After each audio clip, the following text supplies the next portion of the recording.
Okay. Uh, so a groom was hired to from Madras to look after the animal. We're all seeing this, right? Correct. I couldn't wait to ride it, said Mara. I never stopped to think that one must not ride a strange horse that doesn't know you and is likely to throw you. I just wanted to get on it. I knew that the grown-ups would not allow me to ride it. Um, so sorry, I forgot to turn my phone off.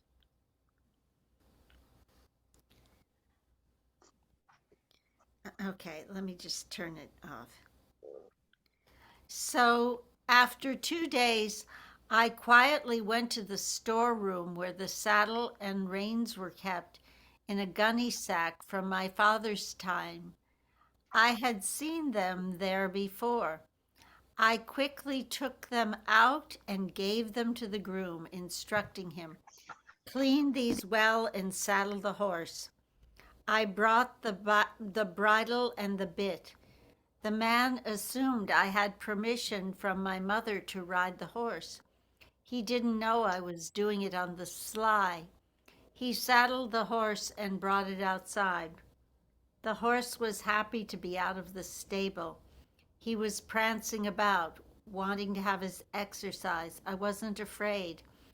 I didn't even consider that he might throw me.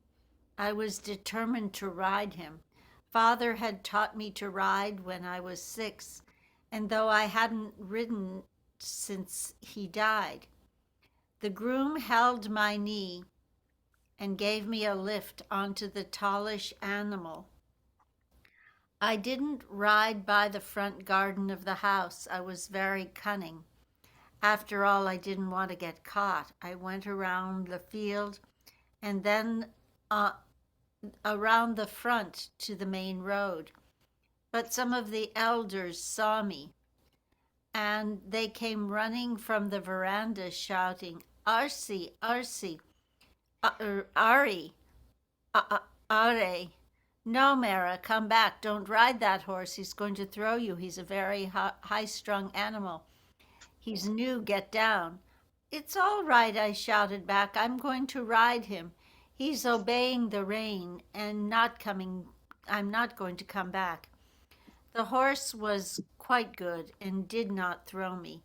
He liked being out of the stable. He gave me a quick walk. I guided him to the bridle path of the Bund Gardens. There were no buses or cars then.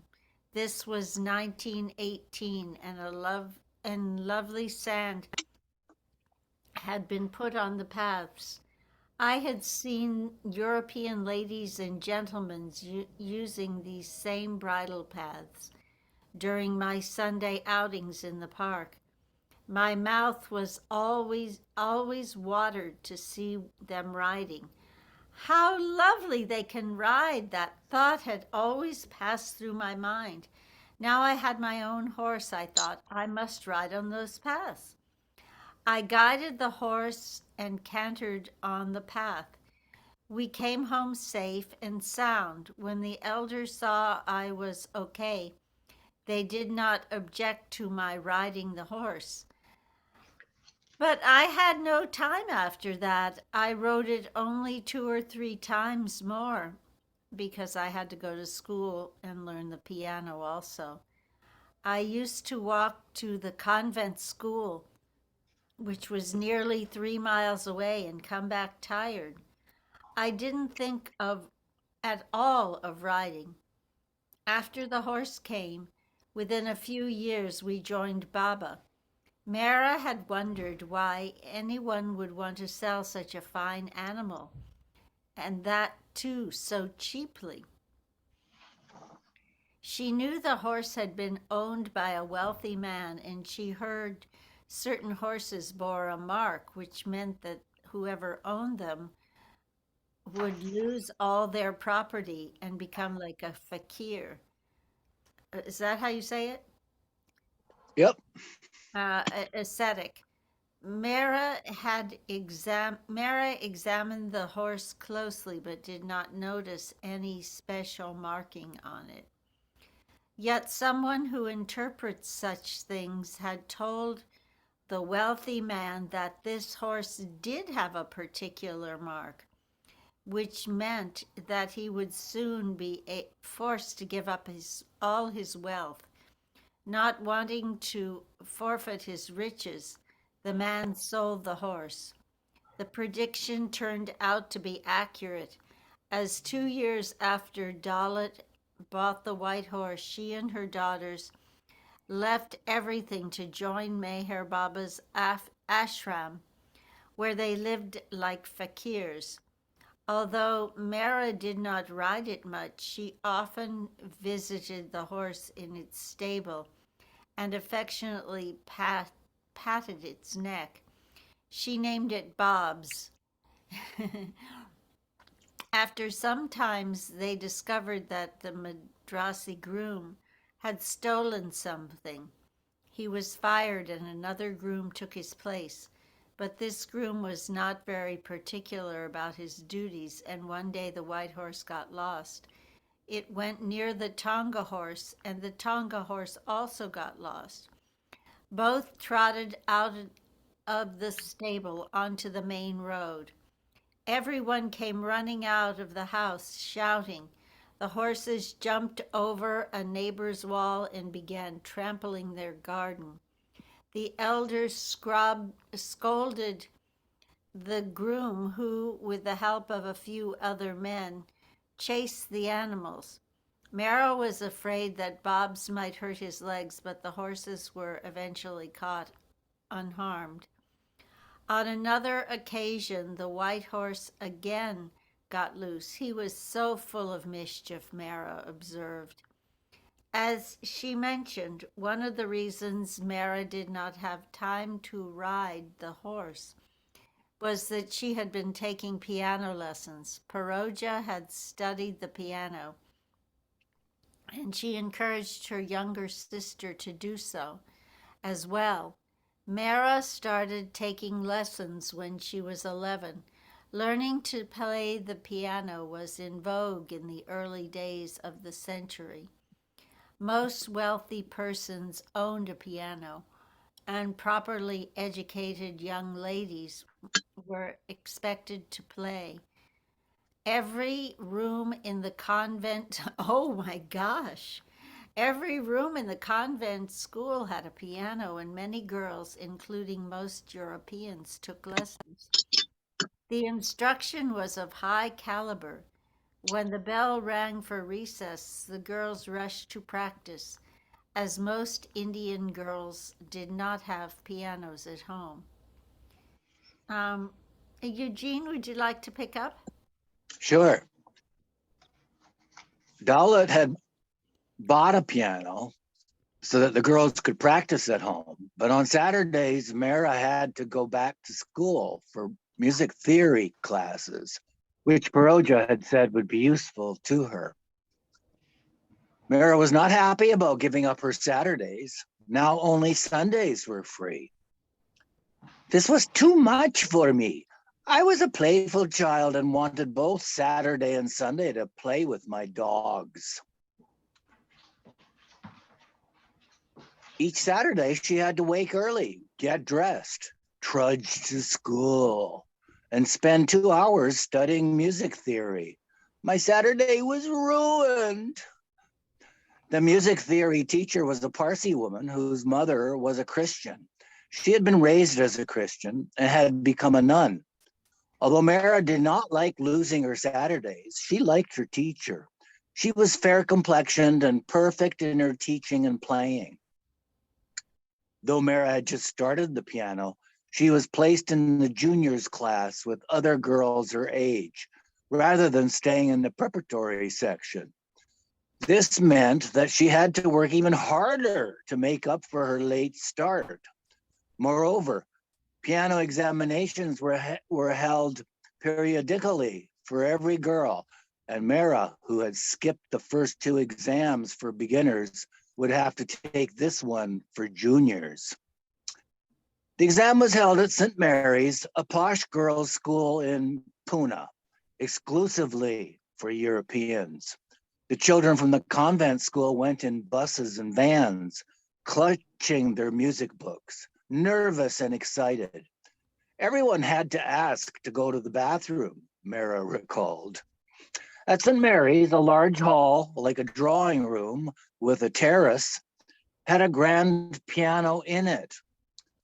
And a man named Mr. Kenny had come especially from London to conduct the test for piano students in India. Since Mehera had practiced in front of the music teacher and been told that she would score good marks, she was not feeling particularly nervous before the exam. But when they arrived at the school, she began to feel increasingly anxious. By the time she was called in by the European examiner, she stepped into the hall trembling. The test consisted of the man placing a new piece of music in front of the student, which they then had to sight read and play. Mr. Kenny said a few kind words to put her at her ease, but when Mehera played her piece, she lost marks for nervousness. She got through the piece, but she did not play it as well as she could have if she had been alone. She also had to take a tone test by turning her back to the piano while the instructor hit a note for her to identify. The sight reading and playing I did all right, but the ear test I completely boggled. For the ear test, I don't think any of my answers were correct. I scored overall 65 and just barely scraped through the exam. I think very few people have perfect pitch, which means being able to identify tones, right, Tina? I guess so. Very few people have that. Two subjects in school that Mehera also detested were mathematics and penmanship. Mehera's handwriting was never as good as the other girls, and it bothered her. She loved to do things well, and her poor handwriting was a source of embarrassment. Although she liked to draw, it took too much concentration to write well.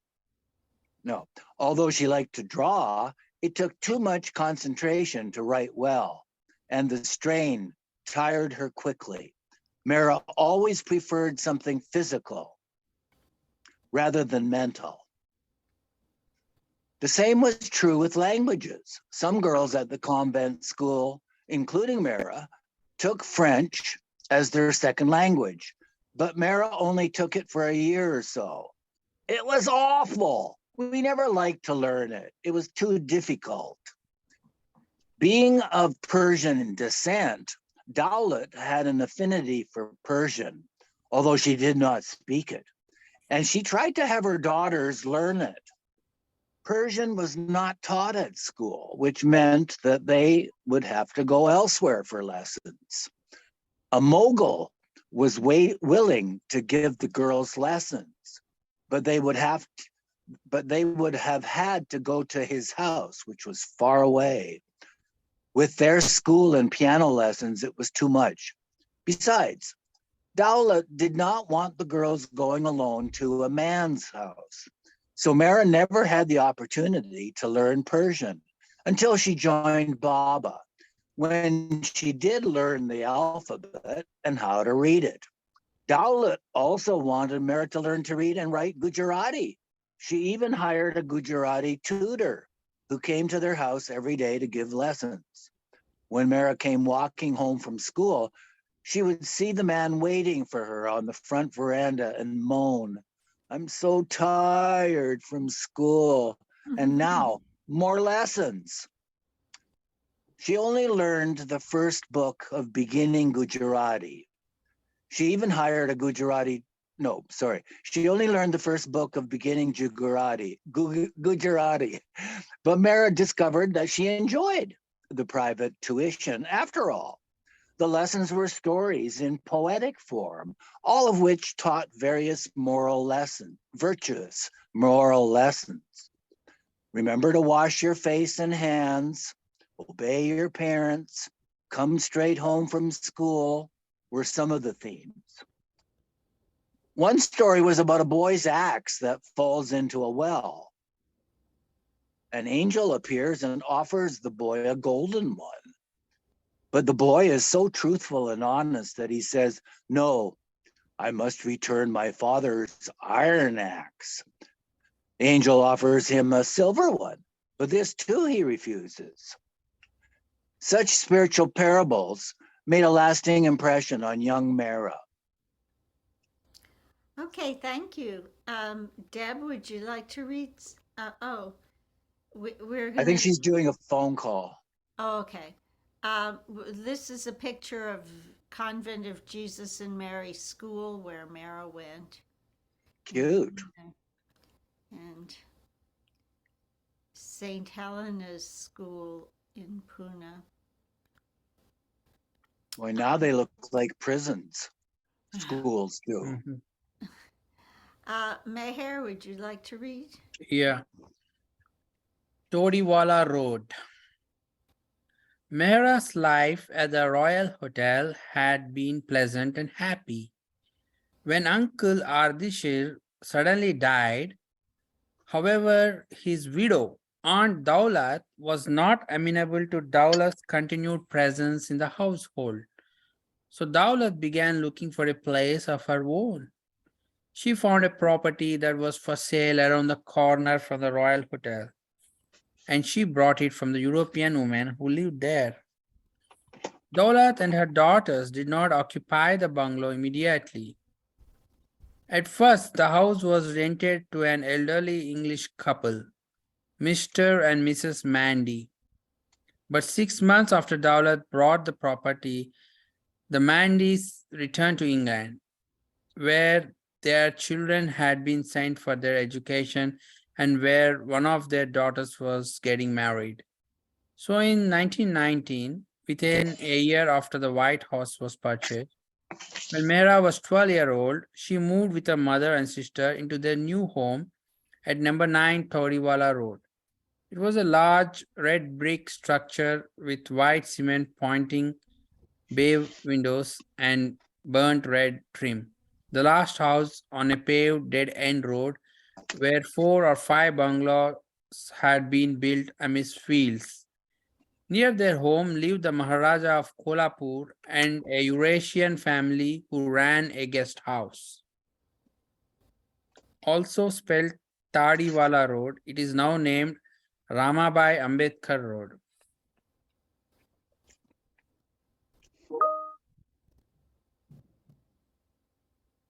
Daulat rented out the lower portion of the house while the 3 of them lived upstairs. The compound was large, double size of Mehrazad, and was surrounded by shady sandalwood trees with whose soft dry leaves padded the ground. Mehra was also recalled 6 bare trees that grew in a row. We loved the berries from those trees. Our compound was so thick with trees, it was almost like Mahabaleshwar. As you entered the gate, a cool breeze wafted over you. When I would come back from school, I would turn to enter our gate from the roadside, and I could feel the cool air blowing. A long gravel driven led up to the house. Oh, a long gravel driveway led up to the house, and there was a picturesque garden with a water fountain. The house had large stables and a row of servants' quarters in back. The railway station was now too far to go every time a tonga was required.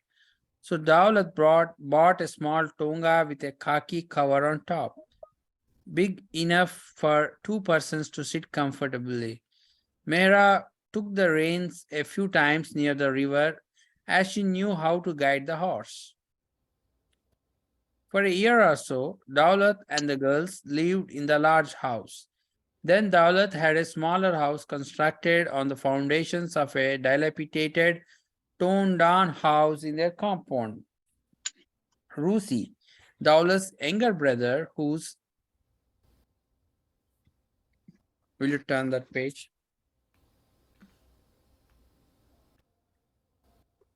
Okay, go whose ahead. wedding they had attended, had been unable to use his engineering background. He was to have he was to have gone to London for further studies, but the Hindu examiner scored a fellow Hindu student ahead of Rusi, and he lost his chance. Discouraged, he went to work at Ardeshir Irani's soda factory and was living at the Royal Hotel. Dawlat commissioned him to design and oversee the construction of a new home. It was built in the old style as a two-story bungalow with high ceilings, four large bedrooms, and a large dining and drawing room surrounded on three sides by a spacious veranda. The upstairs drawing room had large opaque windows on which the girls painted sprays of morning glories. Again, they rented out the downstairs and lived upstairs. Meanwhile, the original existing house was rented out twice to Europeans, once to Arabs, and once to a Parsi family. The Arabs were wealthy pearl merchants from the Gulf who stayed in Pune only temporarily on business.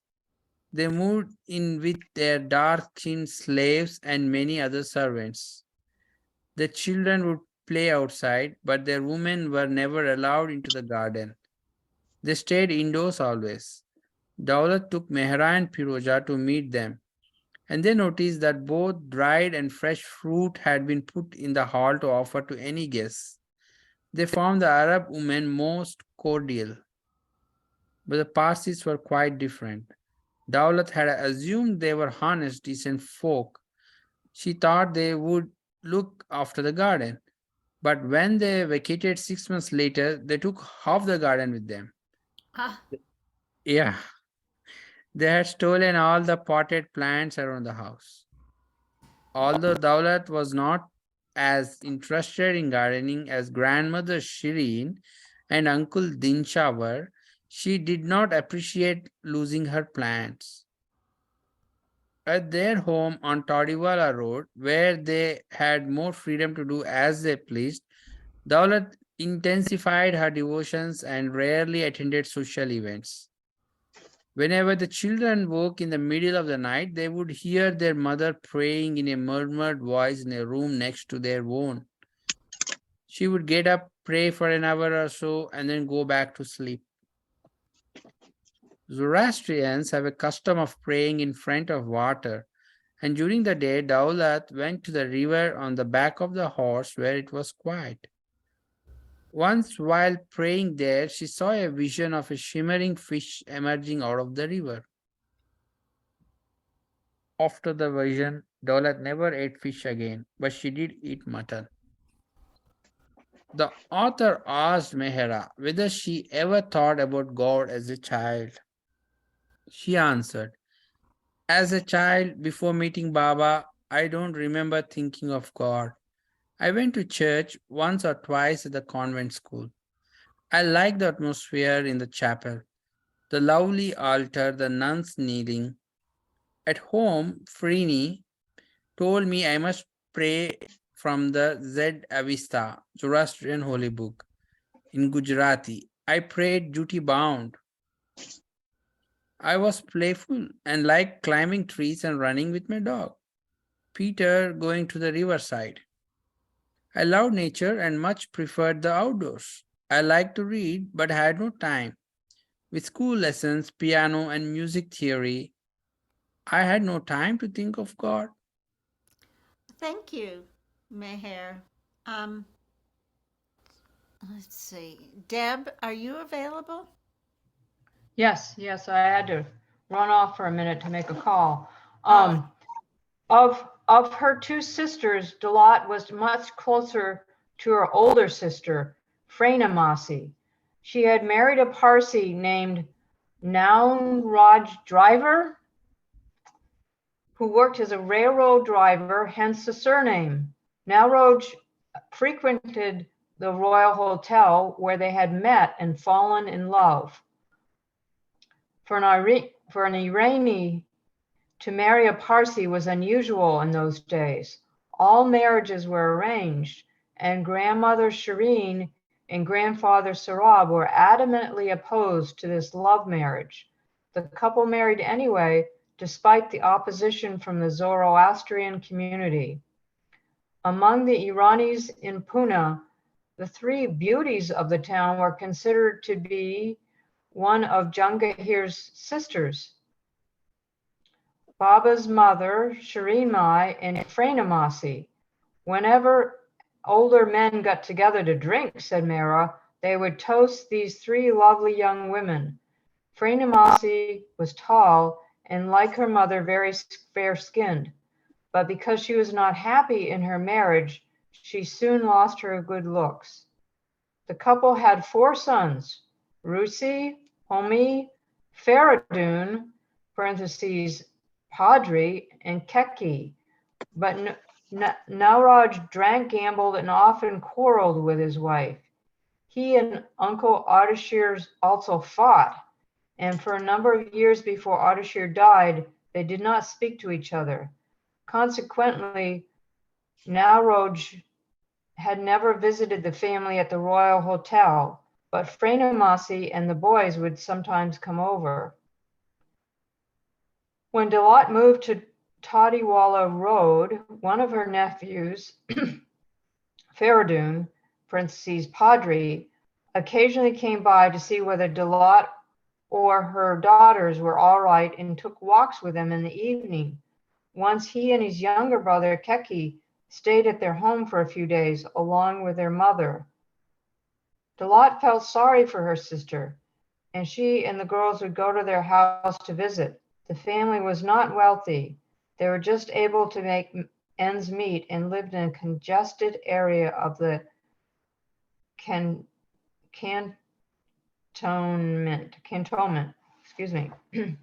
Pranamasi told Dalat about 2 destitute sisters who lived near her. One of the sisters was mad. Out of kindness, Dalat brought them to her home for a short stay. Mehera remembered the unstable one enjoying herself by thumping on the piano in the drawing room. After 2 or 3 days, they went back to their own house. A peddler used to stop at the Tadiwala home with a trunk on his head. In it were knitted goods that poor girls, sponsored by a Christian mission project, had made. Spreading his wares on the carpet, Mehera and Paroja would examine the merchandise and call to their mother, "Mama, come look at all the nice things." And Dalat would purchase a few items. And I'm going to read the sidebars here. Iranis consider themselves pure-blooded Zoroastrians and normally only marry a fellow Irani. Parsis are those Zoroastrian Iranis who, after immigrating to India from Persia, intermarried with other Indians. Let's see here. Do you have that second sidebar, Deb? Yeah, I was just thinking about Oh. Baba and everything. So would he be considered pure-blooded, he and his family? I guess so, because, well, his mother might have been a Parsi. I don't know. Anyways, Padri was born in Pune just 12 days after Mehera's sister Paroja. He remembered seeing Jahangir only once. Since Padri attended the camp government school and Paroja and Mehera were at the convent school, they did not see much of each other. Okay, back to the main text. In one of the bungalows on Tadiwala Road, a British officer and his family boarded with a Eurasian family, and Mehera became friends with his daughter, whose name was Monica Stevens. Mehera and Monica were the same age, but unlike Mehera, Monica was a self-confident and assertive child. It was she who taught Mehera to ride a bicycle. Mehera had never been on a bicycle before and did not realize that Monica was trying to teach her on a boy's bike. Monica helped her on, and Mehera gave it a try, pedaling while standing without sitting on the seat. Ouch. She surprised herself by not falling down and discovered that she had natural balance. She wrote it for just a few seconds and got off, saying it was enough. Monica also took Mehera to the movies. Once when her Aya, her 7-year-old brother, and Mehera went together to the Napier Theater, later renamed the West End Theater, Monica wanted to buy chocolates at the concession stand and push some British soldiers out of her way. Mehera was flabbergasted. I'm not going to push a soldier, she thought. Monica can get away with it. She's a Westerner. Most of the movies screened in Pune were American. A serial titled The Broken Coin, 1915, starring Grace Cunard and Francis Ford, was a favorite. Every week there was a new episode, but eventually they became tired of it as the story went on forever with no conclusion. Okay, sidebar. The Purple Mask, 1917, was another serial Mehera remembered seeing, also starring Cunard and Ford. The film, remade in 1955 with Tony Curtis, was an Errol Flynn type movie about a count who puts on the purple mask and performs feats of daring do, which have Napoleon baffled. Okay. In Pune, we didn't have much time to go to the movies, and my mother never took us either. When we were taken to Bombay, we went more often. Sometimes in Pune, we would go to the matinee from 9 to noon in the morning. After that hour, we never went. We had to do our lessons, practice the piano, attend music theory class. I wasn't a bright student and had to work hard. But Mehera did visit Monica at her home. One memorable evening, the two friends watched enthralled as couples waltzed in the downstairs drawing room to the music of Monica's mother on the piano. A British officer dressed in khaki stood beside her, turning the pages of her music book. That reminds me, Tina, of one of the videos you showed last week. Remember all the waltzing couples? Yeah. Oh, yeah. Those were so nice. Yeah, I love that one. I like them all. The girls also took walks together, sometimes visiting Boone Gardens on Sundays, where Mehera enjoyed riding a stone lion. Sidebar, Mehera also remembered going to the Empress Gardens in Pune when she was 11 or 12. An elephant was kept there to give children rides, and Mehera too was given a turn. I was on the wrong sidebar. Okay, go ahead. Bund Gardens was quite different from what it is today. The English always kept it up so well, said Mehera, and always changed the flowers. A military band played music. According to the Times of India, the British rulers of India followed the Mughal example in embellishing the principal cities of their empire with lovely gardens and parks. In those days, Boone Gardens in Pune was a very colorful spot to visit and relax in, with the waters of the Mula Mutha rivers, impounded by a weir or a bund, reflecting the peaceful Parnar Kuti temple on a nearby hillock. It is true the garden was a bit too far away for many residents, but with its boating facilities, it acted as a lodestar for those seeking a quiet spot in the busy Peshawar city. When Mehera came home from school, if her mother was not in the house, after eating a light snack, she and Paroja went to the river to find her. Near the river, they played with their dog, Peter. The dog would sit on the bank and bark for them to throw a stick. The children would throw it in the water, the dog would swim for it, and then want to do it again. Peter was a large mixed Cocker Spaniel and Red Setter with silky, ginger-colored hair like an Alsatian. He was a fluffy, handsome dog and very sweet, given to us as a puppy by a Eurasian Christian. I used to allow him to jump on my bed. Okay, thank you. I'm going to just turn on my heater because it's cold in here. So give me a minute.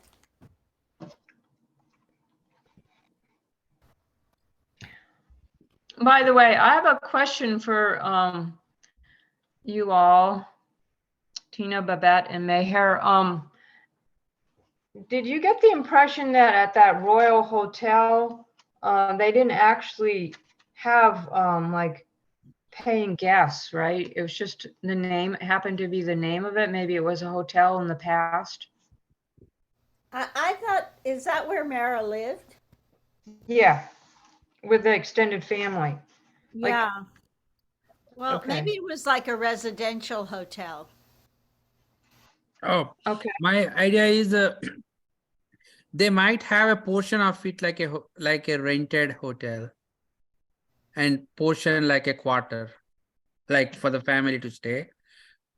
Mhm. Maybe I'm wrong, but if it was no place to rent to others, I don't think they would have had hotel in the name.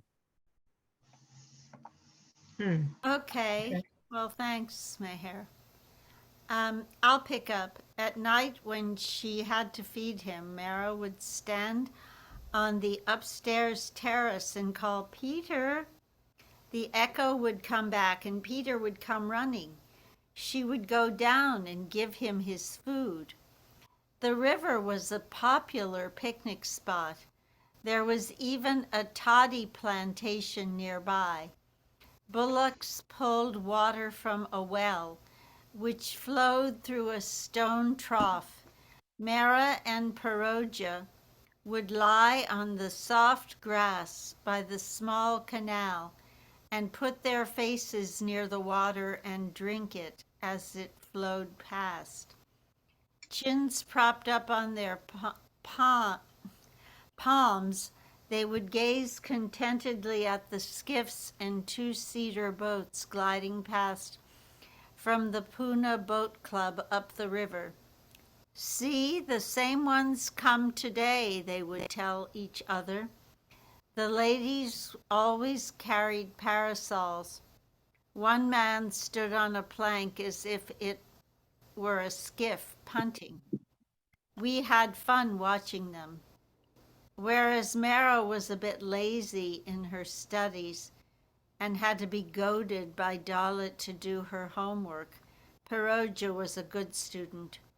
When she passed the London Matric Cambridge exam and graduated from the convent school, Peroja wanted to go to college and study to be a doctor or a teacher.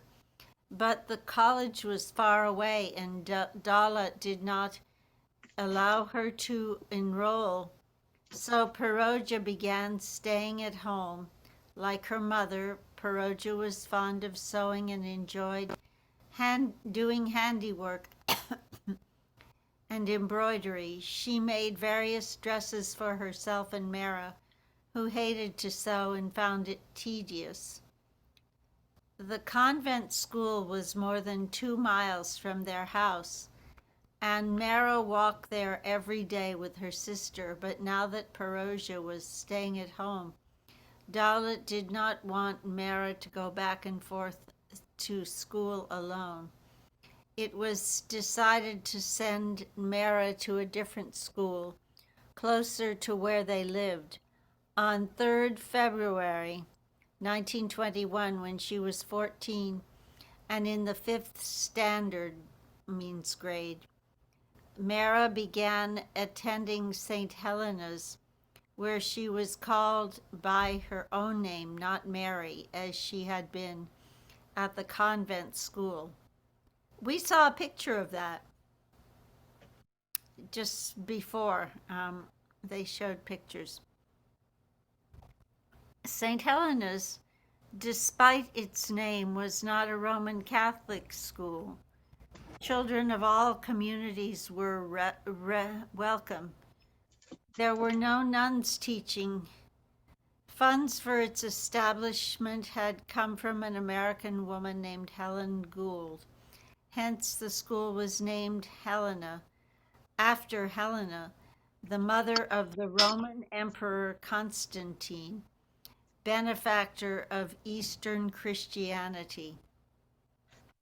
Let's see. See appendix for extracts of Baba's and Mara's school records. Um, so, the founder of the school was an Anglo-Indian named Susie Sarabji, 52. Her father was a Parsi and her mother was a Christian. Miss Susie was a saintly woman who loved Jesus deeply. Every morning before starting classes, the children gathered in a large assembly hall. The principal stood by the dais and made the sign of the cross before saying prayers and sang a few hymns. Then the children sang a few hymns. The principal was so wise, she would ask the girls, "Which hymn would you like to sing today, girls?" In this way, we developed an interest and enthusiasm for hymn singing. We liked being able to choose the hymn ourselves. They were very beautiful. We sang hymns such as "You are our rock in a weary land, our shelter in time of storm," and "Jesus, the friend of little children." Oh, we should look those up. St. Helena's was a well-run school. Mara liked it better than the convent school. The only drawback from her point of view was that the school was co-educational. The boys sat in the back row and the girls in the front. Not many students were in the class, only 3 or 4 boys and 5 to 8 girls from various backgrounds. At the convent school, learning to play the piano had been considered an essential part of a young woman's education, and most of the girls took piano. This was not the case at St. Helena's, where just 2 girls were studying the piano. There was only 1 piano in the entire school. A European man came to give lessons, but he had a drinking problem. Mara took lessons from him for a few days, but then her instruction came to an abrupt end when the man turned to tell her something and she got a strong whiff of alcohol on his breath. she got home later that day and told her sister, "I'm going to throw all my piano books away." "Why?" Peroja asked, horrified. She had been the one who had pushed Mara to study in the first place. When Mara told her about the piano teacher, when he opened his mouth, he smelled of whiskey. It was such an awful smell. I can't stand it. Peroja still wanted to take the upcoming senior exam, for which Mara had been preparing. Dalat did not care either way, so Mara ended her lessons that very day. I was very happy when I stopped learning the piano. I liked playing the piano, but I didn't like to study it, and it was my destiny. It wasn't in my destiny to learn it further. For an annual charity recital, Mara was chosen to participate in a dance with the other girls. Wearing both pink and blue saris, the ones who wore pink held a small candle inside a pink globe, so that there was a pink glow on their light on their palms. Many schools participated in the event, but St. Helena's won the prize for this number. Tickets were sold, money was raised by the concert, and went to a fund for orphans of the First World War. Now that her piano lessons had ended, Mara hoped to have more free time, but she soon had a new activity for her spare time: the Girl Guides, similar to Girl Scouts. Each unit of the Girl Guides had a flagpole with a picture of a different bird symbol. The younger batch, which Mara was in, had the sign of the hoopoe. I'm not sure what kind of bird that is. The Girl Guides met once or twice a week after school. Miss Susie, the principal, was the counselor. But Mara's patrol leader was a Parsi from a wealthy family who was often absent because of her so many society receptions. After the girl missed a few after school meetings, Miss Susie said, "The leader must be particular and responsible for her troop.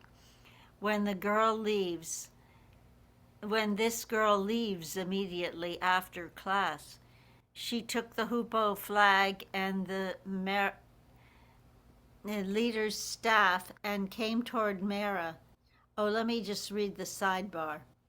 Years later, Mara learned that the hoopoe bird in mystical literature is always used as a symbol of the spiritual guide or master.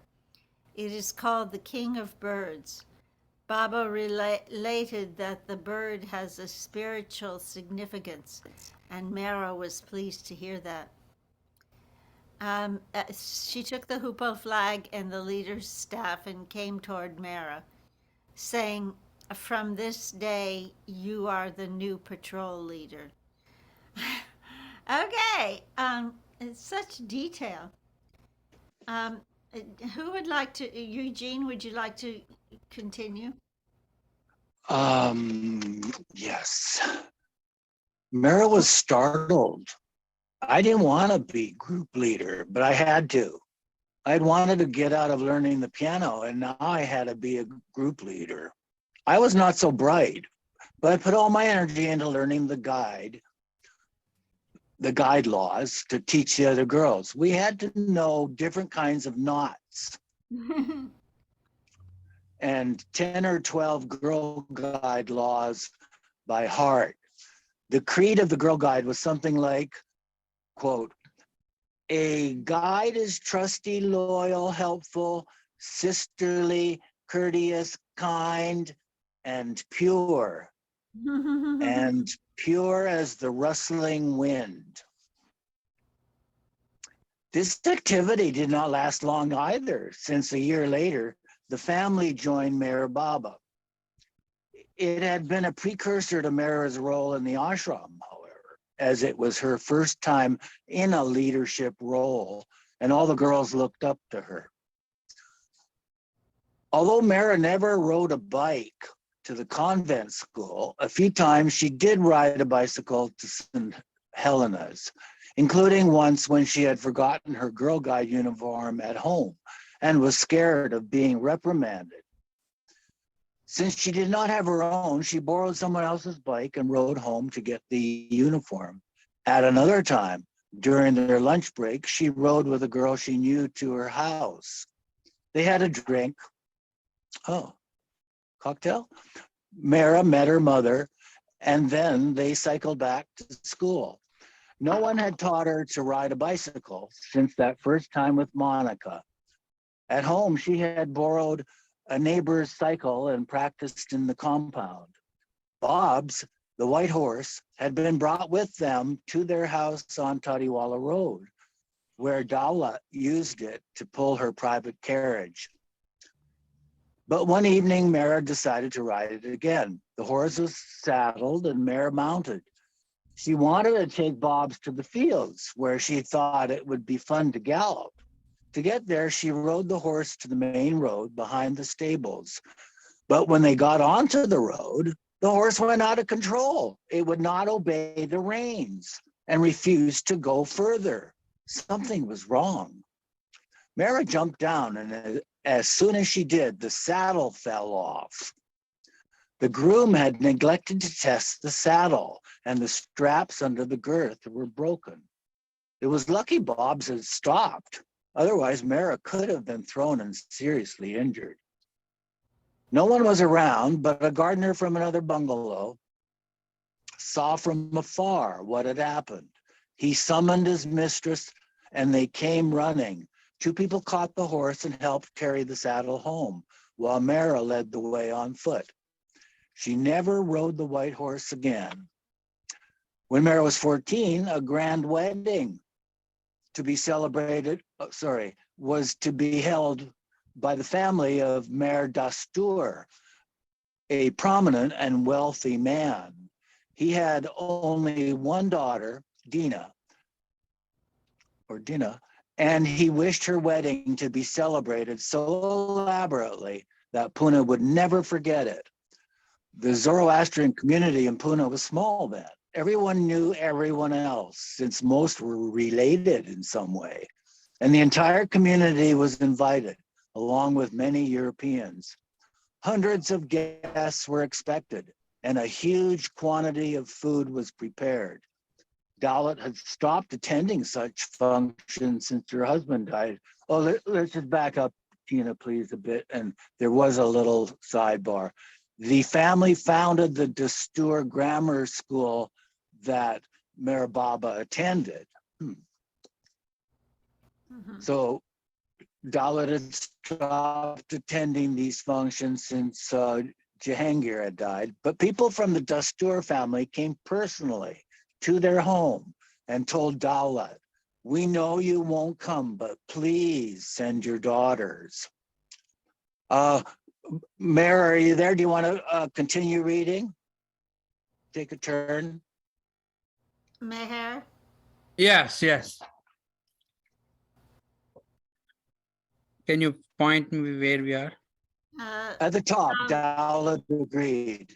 Daulat agreed, and the girls were naturally excited and looking forward to the social event of the year. As the day of the wedding approached, Mehera thought, all my friends will be coming in their finest clothes, but I will be dressed better. Firoja was to wear a plain gold sari that Daulat had selected for her, but this would not do for Mehera. Years before, Jahangir had had a sari especially embroidered for Daulat to wear to Firoza's Naujot. It was a gorgeous, heavy, almond-colored sari with thick gold embroidery. Mehera made up her mind to wear it, and her mother gave her permission. On the day of the wedding, they had to bathe by 3 p.m. and be ready to leave by 4:30 or 5. After they had their baths, however, Mehera's mother, in accordance with the conventions of the time, did not wish her to wear the sari. She told her to choose another sari. Mehera was adamant. Her friends would be there. I must wear the sari, otherwise I won't go, she declared. Daulat was equally insistent. If you won't listen to me, then don't go. Mehera stayed home. She missed the wedding of the year because of that sari, which shows how fond she was of good clothes and how stubborn. I was crazy about clothes, but when we came to Baba, all that fondness for clothes had to be given up. We had to wear a plain cotton sari and a tie white cloth on our head. And I like to do my hair up so nicely also. In those days, women who were menstruating were considered unclean and subject to all sorts of restrictions, such as not cooking during their period or wearing such a cherished sari. Mehera pointed out, however, that prior to being made God realized by Baba Jan, Baba too was very clothes conscious. He was Could you always repeat? Could you repeat that sentence? That's wonderful to know that about Baba. Mehra pointed out, however, that prior to being made God realized by Baba Jan, Baba too was very clothes conscious. He was always fashionably dressed and was particular that his clothes be ironed and spotless. After being kissed by Baba Jan, she said he left everything. But there may have been another hidden reason for Mehera not attending the wedding. It was in the divine plan, she speculated, since someone might have seen her there and tried to talk to her mother about Mehera's marriage, like the cousin who had smiled at her at Rusi's wedding. The author asked Mehera, did you ever, as a child, think about what your life would be like being married with children? You know, as children, we were quite different from children today, she answered. Children today are so aware, they understand what's going on around them. Our minds were not as sharp. I was just playful. I never listened to what the elders were saying, their conversations. I never thought about such things. Of course, when I was older, I did think I would have a house like this, a big one like our mother's, but nothing else. Did you ever imagine what your husband would look like? As a child, when I thought of who I would marry, I thought he should have fair skin, have nice curly hair, and in Baba I got it all. He was so handsome. Mehra also commented, girls when they are young are very silly. As you grow up, you get more sense. I was very stupid and romantic too. When I was young, one day I thought that if I had to marry and have children, I wanted them to be very beautiful. I always liked fair hair. Baba had fair hair, really like a girl's hair, and fair skin too. Oh, thank you. We have to stop now. Um, you're- So people liked fair, liked lighter hair, lighter skin in the East too, huh? I wonder if China's that way too. Mhm. In Japan, I guess they are because they wear umbrellas in the sun. Yeah, The aristocracy, or in olden times, yeah. yeah. Well, that was interesting. Yeah. Oh, by the way, kids, um, someone said they enjoyed the the recording of Mehera-Meher on YouTube. Oh, they did. By the way, Yeah. if anybody wants to hear a recording of the songs Baba listened to, I've added to it, and I have a Oh, Nice. playlist. great. I could Thank send you. it to you if you. I know your email. Uh, Sure, I'll put my email right in here. And you have Thank you. mine, Tina. Vile swine. Correct.